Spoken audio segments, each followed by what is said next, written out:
So we have our fabric ready to go, and now we need to start doing our Sashiko stitch.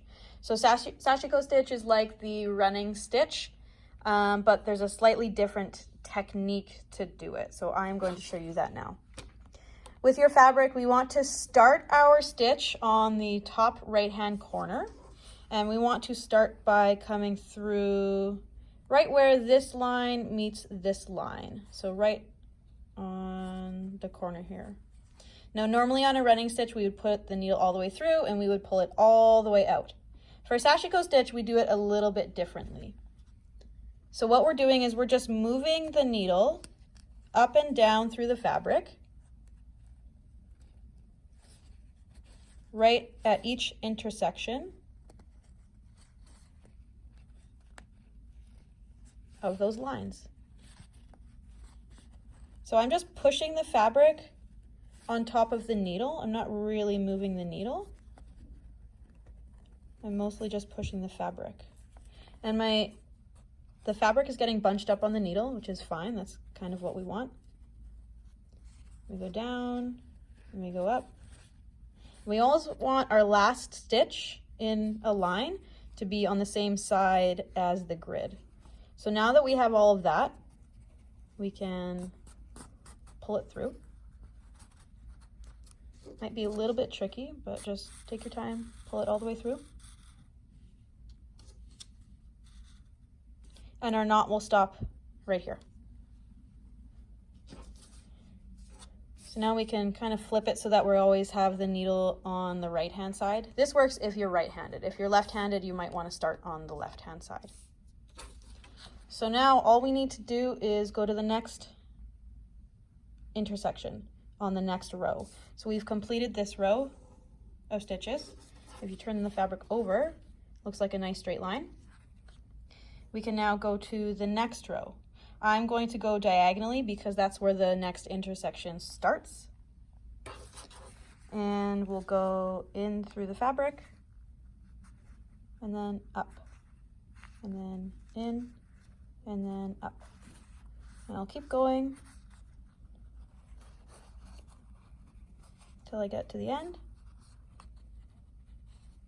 If you find that you have too much fabric on your needle and it just can't take anymore, you can pull the needle through and then just keep going on your line.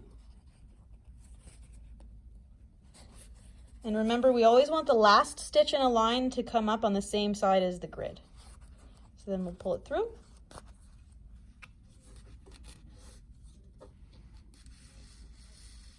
Now, what's really important here when we're going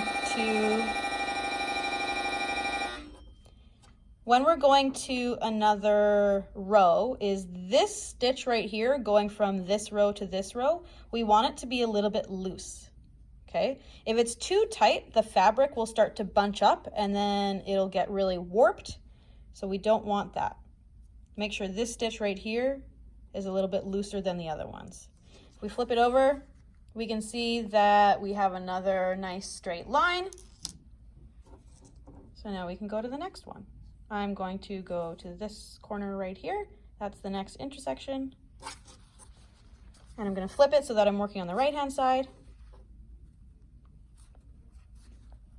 And do the same thing. The needle is just coming up through all those intersections.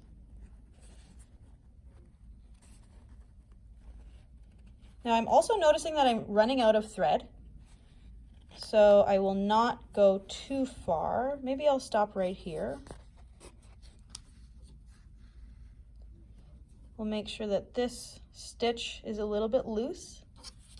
And then I would say that this is a good point to stop. We have enough thread here that we can tie a finishing knot on this stitch, and then we can rethread our needle and then just continue right here.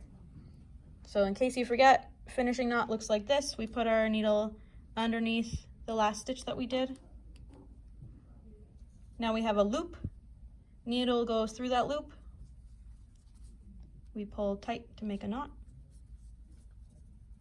And then we do that one more time on the last stitch that we did.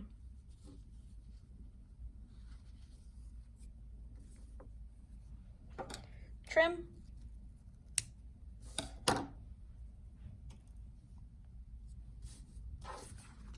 And now we have this nice start to this little Sashiko project. So you can continue to do the stitching line going all the way down till you get to the end, and then the whole thing will be covered in the Sashiko stitch.